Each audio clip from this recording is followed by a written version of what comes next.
Ya, ini Bante pertanyaan untuk Bante dari Yanti Trianawati di Tegal. Saat ini COVID-19 makin mengganas. Orang-orang yang dekat saya juga teman-teman banyak yang positif bahkan meninggal. Terus terang saya jadi takut Bante.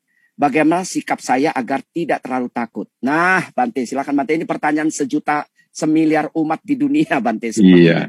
Silakan. Sebetulnya memang di masa pandemi ini takut adalah wajar ya. Jadi makanya kalau kita perlu memenuhi protokol kesehatan itu saya kira benar. Jadi menggunakan masker, sering cuci tangan, menjaga jarak, kemudian ya kalau bisa ya tidak banyak keluar rumah dan sebagainya, itu sebetulnya sangat-sangat bermanfaat.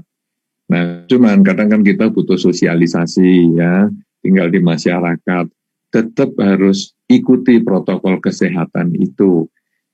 Kalau sekarang teman-teman kita banyak yang kena, tapi tadi kan Pak Adi juga sampaikan, kena itu memang ada, tapi yang sembuh persentasenya juga besar. Artinya kena pun bukan divonis ini bakal meninggal, saya kira juga tidak. Selama kita juga menjaga diri kita. Karena itu betul-betul kita harus hati-hati dalam kondisi seperti ini. Kalau tidak penting juga jangan keluar. Lalu menambah karma baik itu sangat-sangat penting.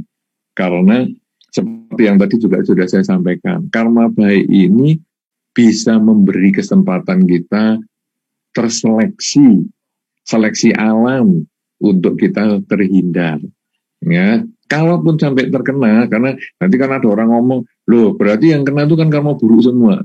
Kalaupun terkena, itu masih kadang bisa terkondisi untuk sehat kembali dan lain sebagainya. Jadi takut adalah wajar. Tapi yang penting bagaimana sekarang kita mengisi di masa-masa takut ini dengan melakukan banyak kebaikan, menjaga protokol kesehatan, suntik vaksin dan lain sebagainya, agar ketakutan kita itu bermakna. Kalau ketakutan kita itu hanya sekedar takut, kemudian menjadi paranoid dan lain sebagainya, itu nanti kita malah jadi ada kelainan jiwanya. Tapi kalau kita mengisi ketakutan atau menjadikan ketakutan ini sebagai motivator untuk sesuatu yang lebih positif dengan protokol kesehatan dan lain sebagainya, saya kira itu menjadi ketakutan yang bermakna. Dan ini bisa dialami atau bisa digunakan oleh semua orang. Karena seperti yang tadi Pak Po sampaikan, ini kan pertanyaan sejuta orang atau banyak orang seperti ini. Karena takut itu wajar. Takut wajar, jadikanlah takut itu untuk pendorong kita menjadi memperbaiki kualitas diri kita, memperbaiki kualitas kesehatan kita, memperbaiki kebersihan kita, memperbaiki kedisiplinan kita, agar nanti kesehatan kita bisa terjaga sampai pandemi selesai. Itu. Silahkan. Iya, baik. Terima kasih. Saya ingat Bante Utamo pernah mengatakan, tidak persis nanti Bante bisa memberikan kalimat persisnya, bahwa masa lalu sudah berlalu, masa depan adalah harapan, masa kinilah itu yang nyata, begitu ya. Jadi artinya hiduplah sekarang dan di sini ya, begitu Bante ya. Yeah. Jadi sekarang masih sehat, jaga prokes, kemudian tingkatkan sila kita, tingkatkan kebajikan kita, maka dengan itu akan menjadi pelindung sejati. Pelindung sejati bukan di gunung-gunung, bukan di goa-goa, ya kan, bukan di sungai-sungai dan seterusnya, seperti Dhammapada 188 itu. Tapi perlindungan sejati itu adanya di sila, moral dan sebagainya, begitu ya. Baik, kita ke pertanyaan berikutnya, silakan. Pertanyaan berikutnya, ini banyak sekali Bante ini. Panitia lagi menyeleksi nih Dr. Adi. Banyak sekali pertanyaan ini. Dari Ibu Hani, ya mohon maaf ya suaminya saya panggil ini Ibu Hani. Ya, pertanyaannya adalah, kita tahu dari mana suara hati kita. Apakah benar atau salah? Tepat atau baik untuk kita?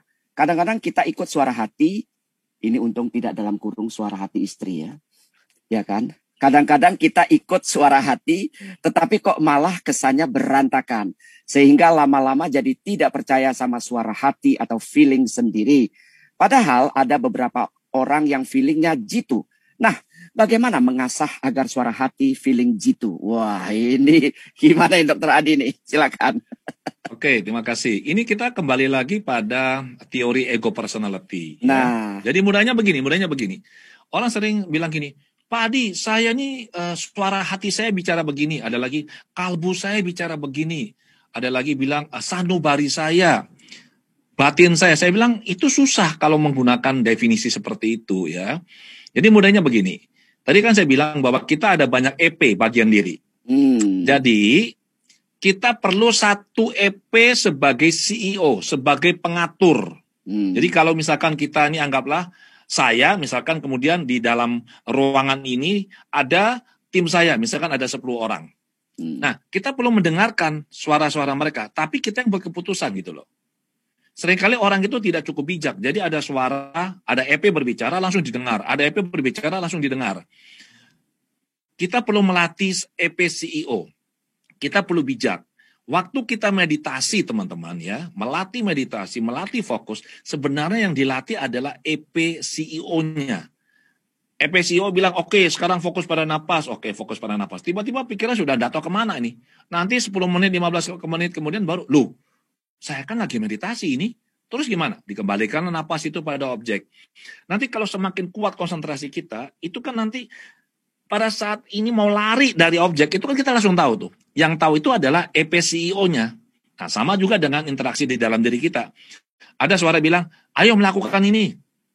Kita ikuti, kita nggak bijak, kita ikuti. Kita nggak timbang, ini sarannya benar nggak? Iya, kalau kasih saran itu yang bagus. Kenapa? Ada yang namanya EP itu EP anak-anak, 5 tahun, itu ada. Nah, kalau EP anak-anak yang lagi bicara, cilakalah kita dengerin, dia nggak punya pengalaman. Maka sebagai orang dewasa, kita punya EP yang dewasa, EP ini yang kita latih, kita kendalikan sebagai CEO. Nanti ditanya lagi, lah kalau gitu yang mengendalikan EP CEO siapa? Ini susah ini anata masalahnya gitu loh. Jadi intinya adalah gini, suara-suara hati itu bukanlah hal yang buruk, didengarkan saja. Tetapi kita perlu menimbang dengan bijak. Ya, pasti pernah begini kan? Ada teman ini datang, mukanya udah lecek, lusuh sekali. Itu dia pinjam uang. Dia sudah pernah pinjam uang ke Anda dan dia tidak kembalikan. Tapi kali ini dia datang lagi dan lecek sekali dan kelihatannya dia susah. Waktu dia ceritakan kesulitannya dia, Anda tergerak mau kasih pinjam uangnya atau mau kasih uang. Misalkan mau dikasihlah sekian. Tapi begitu waktu Anda mau memberikan uang, tangan Anda sudah mau masuk kantong, tiba-tiba ada suara hati bilang, awas lo, itu nipu lo. Jangan-jangan dia sandiwara lo. Nah sekarang, Anda mau dengar yang mana sekarang? Betul? Nanti ribut ini yang bilang, lo kan kasihan itu lihat itu, mukanya sudah lecek itu. Jangan-jangan sakit beneran. Yang ini bilang, siapa suruh dia sakit? Dulu juga pernah nipu. Ini ribut. Kita sebagai pengamat, kita lihat. Nah, kita dengan bijak buat keputusan sekarang. Ya sudah. Saya memutuskan, tetap diberikan, tetapi sebatas yang kita rela. Dia mau kembalikan, dia mau kembalikan bagus, dia nggak bisa kembalikan juga tidak apa-apa. Ini keikhlasannya kita. Maka kita lakukanlah ini, tindakan ini, tapi dengan kesadaran, dengan segala perhitungan risiko dan kebaikan kerugiannya. Jadi kalau mau melatih itu sebenarnya bisa, cuma akan sangat teknis saya jelaskan di sini. Kalau di workshop ya, workshop KLT saya mengajarkan. Jadi kita bisa diam, kemudian yang di dalam ini bisa kita panggil. Misalkan ada bagian diri atau EP yang mengurusin kesehatan kita, EP yang mengurusin kerjaannya kita, EP yang mengurusin suka makannya kita, begitu kan? Kita bisa panggil, kita bisa bicara sama dia. Ya. Satu contoh saya pernah di workshop ya, saya demokan, ada seorang peserta tuh yang sudah cukup lama, dia tuh mulai kecil usia, saya lupa, usia kelas 4 apa 5 tahun ya. Itu dia rutin itu mimisan, setiap hari rutin mimisan begitu loh. Jadi kalau dia mandi pagi-pagi atau dia pagi-pagi dia bersin begitu atau dia mengeluarkan ini ingusnya ini, itu pasti ada darah gitu loh. Nah saya cari bagian dirinya, saya bilang, dan ketemu ada yang bilang ya sengaja dia lakukan begini. Saya tanya kenapa? Dijelaskan oleh bagian diri ini. So singkat cerita teman-teman, kita bisa bicara sama bagian diri yang di dalam ini. Nah ini ada yang menarik nih. Ada yang bilang gini, lupa di Facebook saya. Dia ini trader ya, trader. Saya ini Pak ya, kalau ada suara bilang, ini harga mau naik loh. Itu harganya pasti naik. Tapi kalau ada suara yang bilang, ini mau turun loh. Ini harganya benar Pak, pasti turun. Masalahnya Pak, suara ini jarang muncul. Munculnya sekali-sekali. Ini gimana caranya supaya lebih sering bisa muncul suara ini? Saya bilang, Anda perlu mengakses. Jadi ibaratnya nih kita punya tim 10 orang. Ada satu yang jago banget ini, itu yang sisi A misalkan. Ya, kita harus panggil dia keluar. Kamu sini. Saya mau bicara sama kamu sekarang. Coba ngomong. Menurut kamu prediksinya seperti apa? Nanti dia akan cerita begitu loh. Kisah yang lain lagi. Mengenai EP. Ada dua kejadian. Saya cerita satu saja. Ada satu anak ini, dia mulai playgroup TK, SD, SMP, sekolah di sekolah internasional. Gurunya mengajar full pakai bahasa Inggris. Ya, dia SMA, dia masuklah sekolah nasional yang bahasa pengantarnya bahasa Indonesia. Anak ini orang Surabaya, seorang anak perempuan, fasih sekali bahasa Indonesia, fasih sekali bahasa Inggris. Masalahnya adalah setiap kali dia itu di kelas setelah SMA, begitu masuk SMA kelas 1, gurunya mengajar, dia nggak ngerti sama sekali. Belas. Nah itu bro, bahasa Inggrisnya orang mudeng ya. Jadi jadi dia tuh bingung, ini kenapa ini? Akhirnya jumpa saya. Saya tanya, kan dia mulai kecil kan di playgroup TK, SD, SMP, selalu kalau di kelas gurunya pakai bahasa Inggris. Jadi dia sudah terkondisi setiap kali di kelas yang aktif adalah EP yang fasih bahasa Inggris. Makanya pada saat dia di SMA di kelas, gurunya mengajar pakai bahasa Indonesia, yang aktif adalah EP yang bahasa Inggris. Ya orang mudeng, nggak ngerti. Ya simple, saya hanya bilang, ada nggak bagian dirimu yang pintar bahasa Indonesia? Pasti ada loh, ada. Terus saya bilang sama dia, saya sudah ketemu dia kan. Kamu ya tak kasih tahu ya. Kalau anak ini di kelas atau gurunya ngomong bahasa Indonesia, kamu aktif, jangan yang bahasa Inggris, kasihan dia. Oh gitu ya, iya sweet cepat saya bilang. Jadi kalau dia bicara bahasa Inggris, ya kamu yang aktif yang bahasa Inggris. Tapi kalau gurunya pakai bahasa Indonesia, dia baca bahasa Indonesia, yang aktif adalah bagian diri yang bahasa Indonesia. Nah, ini karena saya terapis, saya bisa mengakses jumpa sama si EP ini. Nah, kalau orang biasa kan biasa mereka bingung tuh. Maka ini perlu sedikit dilatih, which is ini nggak sulit sebenarnya. Kalau tahu caranya, simple. Sama juga kalau mau meditasi. Ya, ini kenapa ya biasanya kalau saya duduk, langsung bisa tenang. Ini kenapa sekarang kok agak kacau ya? Karena mungkin stres mikirin urusan ini itu, banyak pikiran. Kita bisa manggil si EP yang meditatornya. Kamu ya, EP meditasi, EP meditator, kamu sini kamu. Panggil. Sekarang kamu yang duduk di sini, kamu yang meditasi. Ayo mulai. Itu nanti pikiran kita langsung tenang. Jadi demikian Dr. Po. Terima kasih. Iya, ini sangat teknis ya Dr. Adi ya. Tadi program yang Anda sampaikan tadi itu, kapan akan Anda adakan lagi? Mungkin ada penonton yang bertanya. KLT. KLT itu nanti ada di bulan Agustus. Oke, melihatnya di mana informasi itu? Ada di adwgunawan.com. Oke, baik. Ini ada penonton satu yang bilang begini. Dr. Adi, melawan istri lebih capek daripada menguras bak mandi pakai sendok katanya. Sebentar, ini yang nanya peserta atau Pak Po? Ini ada dikirim ke saya. Ada peserta yang kirim melawan istri lebih capek daripada menguras bak mandi pakai sendok.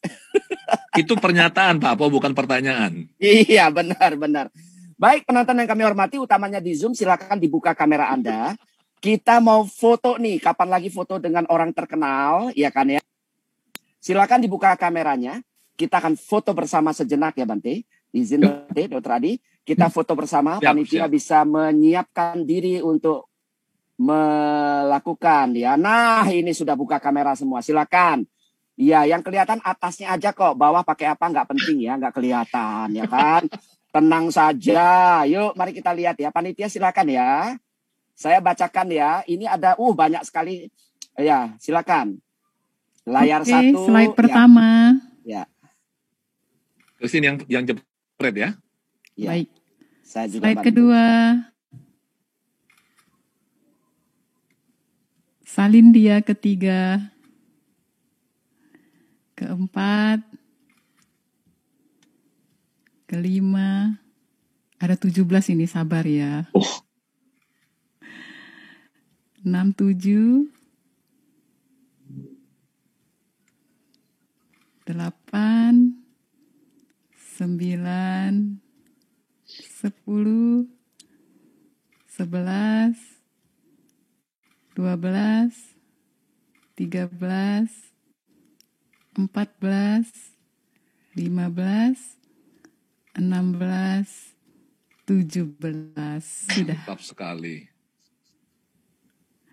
Iya, ada 17 Salindia ya, yang sudah kita foto. Nanti akan ditayangkan di Instagramnya Dr. Adiwe Gunawan. Nanti saya juga akan tayangkan yang ada fotonya saja ya. Mohon maaf kalau tidak ada fotonya. Tentu saja nama nanti banyak namanya ya, jadi yang ada foto. Baik, kami sampaikan kepada Anda, kali ini kita tidak buka tanya langsung di Zoom, alias raise hand tidak ada ya.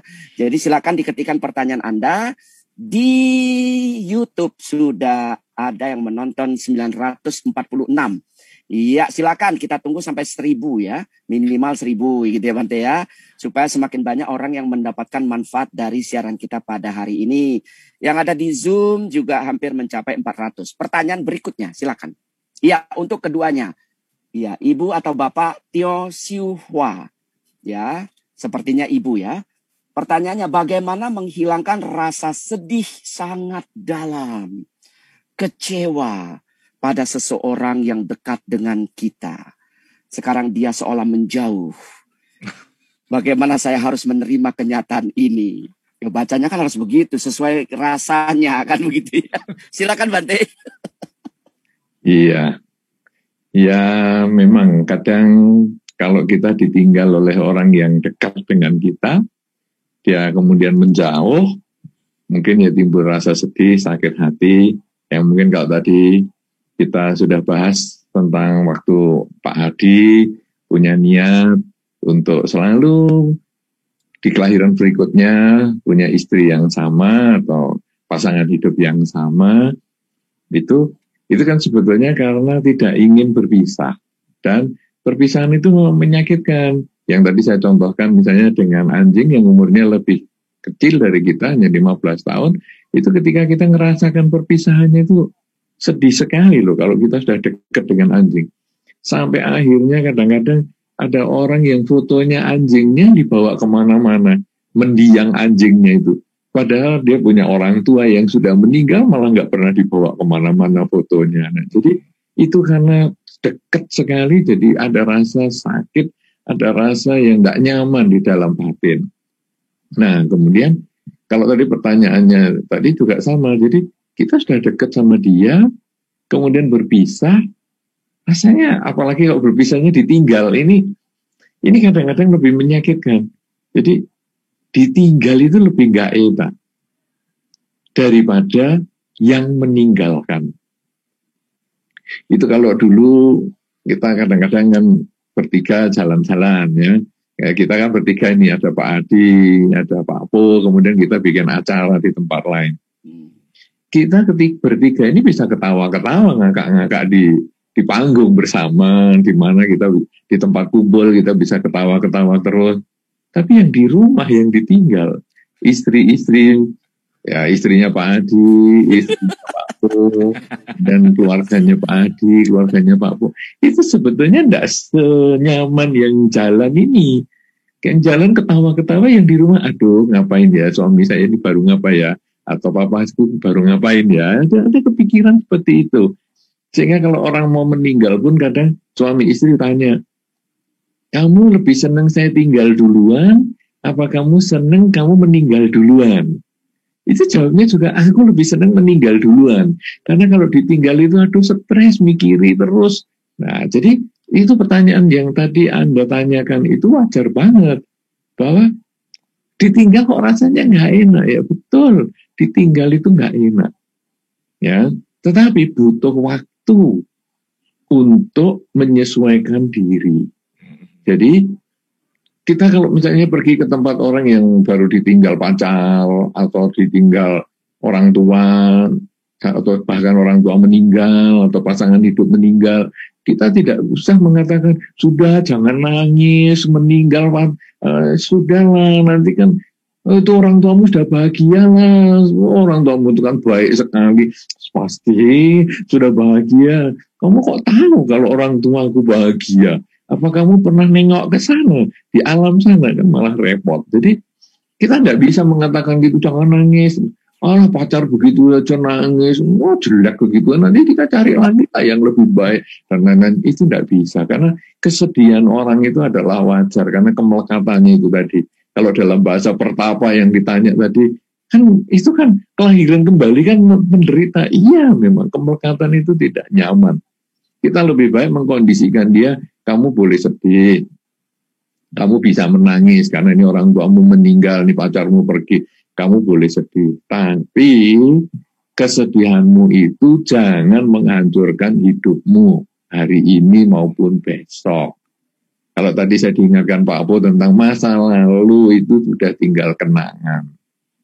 Masa depan harapan. Ya, saat inilah kamu harus berjuang memperbaiki masa lalu yang mungkin mengecewakan, mulailah diperbaiki hari ini. Kalau masa depan itu adalah harapan, mulailah kamu melangkah hari ini. Jadi hari ini sangat penting. Saat ini adalah sangat penting. Kalau kamu hanya menyesali yang sudah lewat terus, hasilnya kamu nanti makin menderita. Hari ini kamu menderita, besok kamu makin terpuruk. Tapi kalau sekarang kamu menyadari, ya sudah, ini kan sudah terjadi di masa lalu. Ya sudah, sekarang saya perbaiki di masa sekarang. Kalau kayak kita ditinggal pasangan hidup, misalnya ditinggal pacar misalnya, kita ya sudah ditinggal pacar, nangis ya nangis, seminggu, nangis ya nangis, 10 hari, tapi habis itu kita bertekad, saya buktikan bahwa saya bisa mencari pacar yang lebih baik daripada kamu, sampai kamu nanti nyesel meninggalkan aku.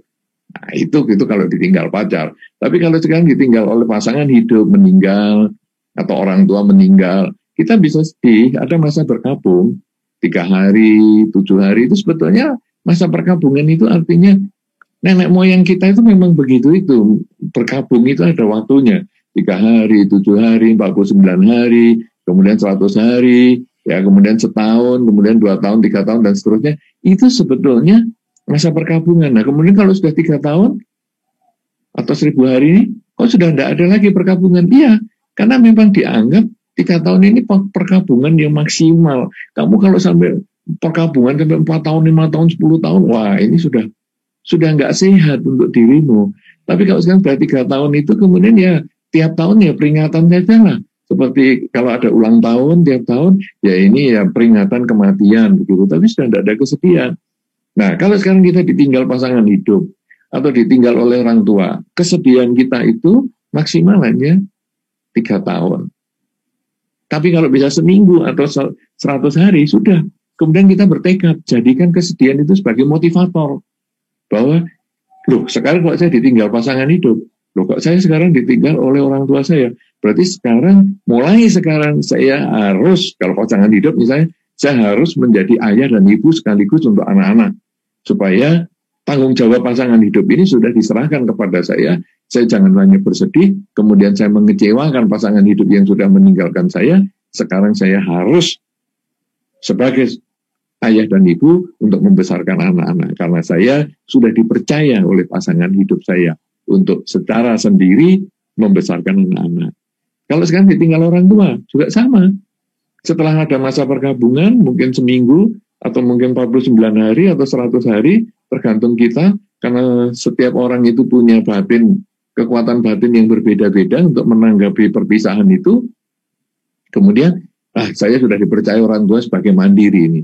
Dulu ayah saya meninggal, saya masih bisa dengan ibu saya untuk berkomunikasi. Sekarang ibu saya juga meninggal, berarti saya benar-benar sudah dipercaya untuk mandiri. Kesedihan saya karena saya kehilangan mereka. Tapi jangan sampai saya mengecewakan mereka dengan saya hanya bersedih dan saya tidak ada kemajuan apapun juga. Dan nanti kalau seandainya orang tua melihat di alam sana bahwa kok anakku saya tinggal kok belum bisa apa-apa ya, saya mengecewakan orang tua saya bukan hanya di kehidupan ini, bahkan di kehidupan selanjutnya pun saya mengecewakan orang tua saya. Saya sungguh-sungguh bukan anak yang berbakti. Tapi kalau sekarang saya ditinggal orang tua, saya sudah mandiri, maka saya membuktikan bahwa pendidikan orang tua kepada saya sudah berhasil. Saya bisa mandiri, saya bisa membesarkan keluarga, dan lain sebagainya. Ini sebetulnya adalah perubahan sikap mental. Dari kesedihan, dari keterpurukan, itu diubah menjadi energi. Nangis itu butuh energi besar. Sedih itu butuh energi. Karena itu kalau kita nangis seharian itu rasanya capek banget. Lebih capek daripada fitness. Kalau tadi dikatakan ngurusi istri lebih capek daripada menguras bak dengan sendok. Itu menguras bak dengan sendok apa? Kalau sendok aspal ya cepat sekali. Kan bukan sendok makan, toh belum tentu. Nah, jadi sekarang kita tidak seperti itu. Kita mengeluh itu kan tidak bisa. Sekarang kita lalu lihat, oh ini orang tuaku meninggal. Sekarang aku jadikan ini energi. Saya tadi menangis ini energinya besar sekali. Sekarang saya jadikan energi saya ini untuk maju. Untuk mengatasi halangan-halangan, rintangan-rintangan saya yang hidup tanpa pasangan hidup, yang hidup tanpa orang tua. Karena ada perubahan hidup ini, sekarang saya jadikan itu energi. Jadi energi kesedihan ini kita ubah menjadi energi positif. Daripada menyesali sesuatu yang sudah lewat, kenapa nggak kita jadikan hal yang lewat itu sebagai pelajaran untuk kita perbaiki di masa depan. Sehingga nanti kalau misalnya istri atau pasangan hidup ini bukan meninggal, tetapi dia berpisah. Dia meninggalkan kita. Ya kita buktikan bahwa kita ini menjadi lebih baik tanpa dia. Jadi tidak lalu kemudian, oh pantas, kamu memang pantas saya tinggalkan. Buktinya kamu begitu saya tinggalkan sudah nggak mandiri. Untung saya nggak ikut kamu. Itu kan kata-kata yang menjatuhkan kita, membuat kita ini tidak ada artinya. Tapi kalau sekarang kita ditinggal, saya akan buktikan bahwa saya menjadi orang yang baik. Sampai kamu nyesel kamu meninggalkan aku. Dengan cara seperti itu, kita mengubah energi negatif menjadi energi positif. Dan ini akan membuat hidup ini menjadi lebih nyaman. Ya, jadi berpisah itu adalah wajar, tapi jangan hanya sedih. Silakan bersedih untuk waktu tertentu, ubahlah energi kesedihan menjadi energi positif untuk Anda maju. Begitu bagi si penanya. Luar biasa, Bante. Ini sangat motivasional ya. Mudah-mudahan penonton sudah mendapatkan sebuah penghiburan bagi Anda yang tengah ditinggalkan maupun ya ditinggalkan sementara maupun selamanya. Bante sudah katakan, buktikan bahwa kita juga bisa melakukan hal yang baik sehingga orang yang meninggalkan kita itu bisa merasakan bahwa ternyata saya tinggalkan dia masih bisa bertumbuh dengan sedemikian luar biasanya. Begitu ya. Baik, terima kasih Bante, ini luar biasa. Ini saya menyimak sekali apa yang Bante sampaikan. Demikian juga penonton yang ada di Zoom yang sudah hampir 1000 ini Bante. Ya, silakan Dr. Adi jika ingin menambahkan tadi. Ya, saya tambahkan sedikit ya. Jadi pertanyaannya kan begini. Saya mau tanya bagaimana menghilangkan rasa sedih sangat dalam. Kecewa pada seseorang yang dekat dengan kita. Nah, rasa sedih ini perlu kita pahami, sedih itu artinya kita merasa kehilangan sesuatu yang berharga. Sehingga muncullah perasaan sedih. Kemudian kalau kecewa itu artinya kita tahu kita tidak akan bisa mendapatkan yang kita inginkan. Makanya kita kecewa. Pertanyaan sekarang begini, apakah kita ini, benar seperti yang tadi Bante katakan, kita akan larut dalam situasi ini atau kita mau mengubah situasi ini? Atau perasaan sedih ini dan kecewa ini sebenarnya bukan sesuatu yang valid, bukan sesuatu yang benar, tapi hanya berdasar persepsi kita saja. Seringkali begitu. Aduh, aku ini merasa sedih, aku ini merasa kecewa. Loh, kecewanya karena apa? Bisa saja orang itu nggak apa-apa loh sebenarnya. Tetapi kita yang punya persepsi atau pemahaman yang tidak positif. Itu satu. Kemudian ada pertanyaannya kan selanjutnya begini. Sekarang dia seolah menjauh. Bagaimana saya harus menerima kenyataan? Nah, statement ini kan menyatakan dia seolah menjauh. Belum tentu menjauh loh. Jadi seringkali yang bikin susah itu bukan orang itu. Ya kita yang bikin susah diri kita sendiri. Persepsi kita memberikan arti atau makna yang tidak pas ya. Kalau misalkan dia benar sudah menjauh dari kita dan tidak mau lagi kembali, atau mungkin ini relasi suami istri atau pacar, atau memang kita kecewa karena dia tidak lagi mau berubah atau nggak bisa berubah, ya saran saya gunakan jurus ampuh yang biasanya ini Bante Utamo selalu ajarkan. Pakai kalimat ini. Oh, dia tuh memang begitu. Nah, itu. Jadi kalau bilang dia tuh memang begitu, ya sudah, kita nggak bisa merubah dia. Ya, yang harus dirubah kita gitu loh. Oke? Iya. Jadi Sedih itu sering, tadi saya sudah bilang sedih adalah kita merasa ya kehilangan sesuatu yang berharga. Maka kita harus mengevaluasi lah. Kita coba cari lagi, cari sesuatu yang lain lah, yang harganya sebanding dalam tanda kutip ya. Kalau kecewa kita nggak akan bisa dapatkan apa yang kita mau, ya sudah kita perlu mengatur ulang pengharapan kita. Kecewa akan menjadi sesuatu yang sangat mengganggu, sangat tinggi, sangat intens perasaan kecewa apabila pengharapan kita juga sangat tinggi terhadap orang lain. Semakin tinggi kita berharap, akan semakin besar kita kecewa. Ya, dan juga kita perlu pahami bahwa yang namanya kita bertemu, berpisah, itu kan sebuah keniscayaan, itu sebuah kejadian yang pasti terjadi. Single, bertemu, menikah, saya ingat betul, sekali lagi saya kutip dari apa yang dulu saya dengar dari Bante Utama cerita ya. Orang kalau sudah begitu nikah tuh jangan seneng loh.